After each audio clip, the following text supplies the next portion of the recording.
Ito yung house. Ang sukat nung area nung house, 247 square meter.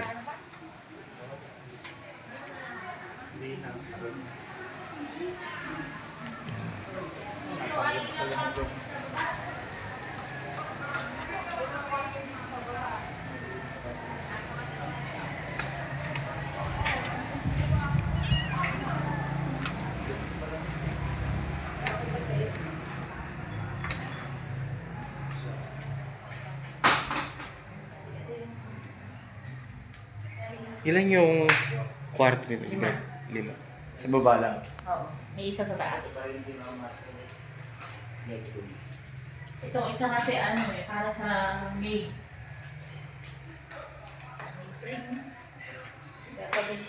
Dito? May isang kwarto, tapos ito sa maid.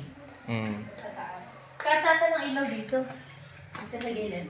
Pero sa part na naman rin yung ilaw. Ito sa maid na. Oo. Ito isang CR. Kunin mo. Ay, mga akin na ba? Hindi ko mapapakita yan. Hindi ito nauubos. Sige, mahal na. Talaga akong tambak. Ito, kwarto. Kwarto rin yan. Bali 5 dito sa baba. Tapos ilang comfort room? Sa baba? 3? Dalawang CR lang dito, no? Tapos sa taas tayo. Sa taas isa. Sariling CR. Okay. Makat kami. Sige, yan. Diyan sa ilong mo. Huwag lang mo sa igaan namin. Nasulog. Hoy, may aso! Hindi mga si Princess?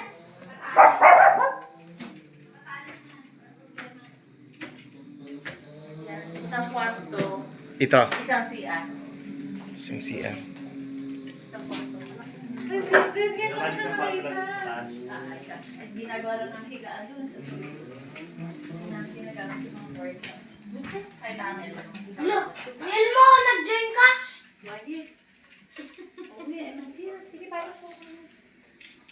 Ano yan? Pagalan. Masukol na po. Meron pala siya labas. Hindi mo lang. Mother. Ang hirap maintain lang.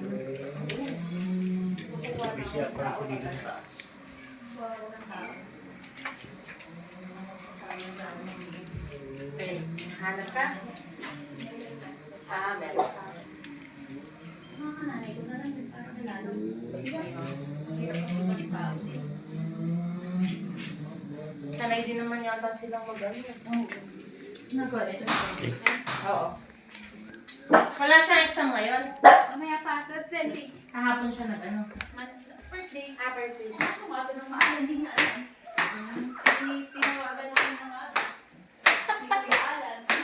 Si Puli nasa ano ngayon? Princess? NK siya ngayon, umaga. Tingnan ka na. Nakapasa ka na doon?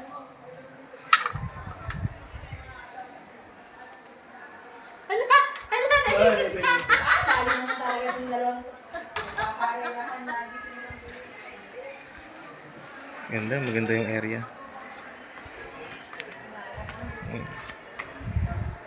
2,004 square meter. Yan, 2,004 square meter dito. Tapos yung floor area ng bahay, 247 square meter.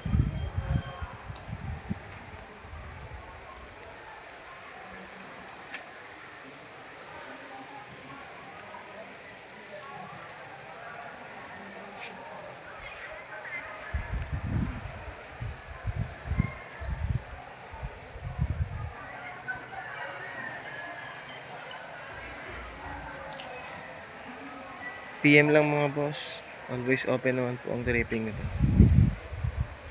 Direct seller po tayo mga boss madam ha.